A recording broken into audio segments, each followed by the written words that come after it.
The Tulsa Higher Education Consortium wants to make sure graduating students are ready to take on jobs in the city. Board member Rue Ramsey is here to talk about how higher education institutions and businesses are working together to fill those needs. Rue, thanks for being here. We appreciate it. Of course. Thanks so much for having me. Yeah, so if people at home, they hear this, the Tulsa Higher Education Consortium. It's a lot of words.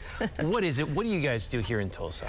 Okay, well, I serve on the board at the Higher Ed Consortium, and it's very important work. Really, back in the day, we called it the Transfer Project. So really what we're doing is the Higher Ed Consortium brings together 8 regional universities to remove obstacles, to have articulation agreements so that students can start at Tulsa Community College and go seamlessly on to 4-year university if that's what they choose to do. What are some of those obstacles that students face? Well, when you start at one school and you transfer to another, sometimes you lose credits, costing you money. Sometimes you're taking the wrong courses. Sometimes you change your major. And so to know as a student, like a high schooler, and start at Tulsa Community College and know exactly where to go next without any of that, any loss of, even navigating the system can be difficult for a student. And so the Higher Ed Consortium works diligently to ensure that that transition is seamless. Yeah, and you're on the business side of it, Yeah. But how can higher education kind of help Tulsa's economy, help local businesses here in Tulsa? That's such a great question. Businesses want to thrive and grow here in the region. So in order to do that, they've got to have qualified talent. And so higher education, our public training entities, are the ones who are skilling and training our students to be able to take those jobs. Not just the jobs that are open today, but jobs that are coming that we don't even know about. So that's a vital role that they play in getting students into that pipeline. Yeah, and there could be some students watching right now, maybe some people that are in a job that they want to advance in.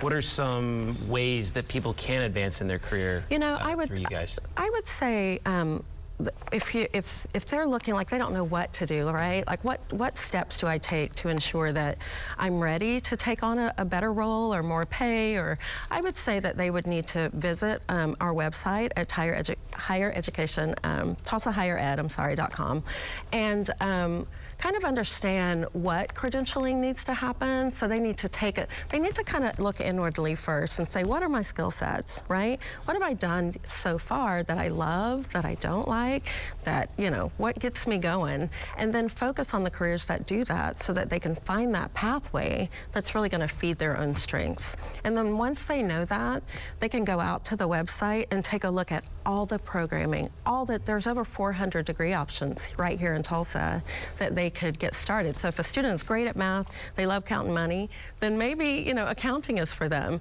They could go out to the website, take a look at all the different accounting programs that are being offered from all of our 8 regional universities and get enrolled. I love that. I remember being in high school and I didn't know where to go, what to do. I had an interest obviously in journalism, but didn't know that this was the career for me. So it sounds like your website really allows that, and your program lets people do that as well. Absolutely, and that's really the whole focus, is just to remove all the angst and the what do I do, how do I get there? It's really a front door to Tulsa's programming across the whole region. So gone are the days where you have to try to navigate that on your own, right? You can go out to the website of the consortium, take a look at what it is you're trying to major in, and find all of the regional universities right there in one place. And so it does simplify that whole process for our students, and maybe even speed up the process and give them some confidence so that they can move forward. All right, I love that. Rue, thanks so much for being here. We really appreciate it. Thank you. Yeah.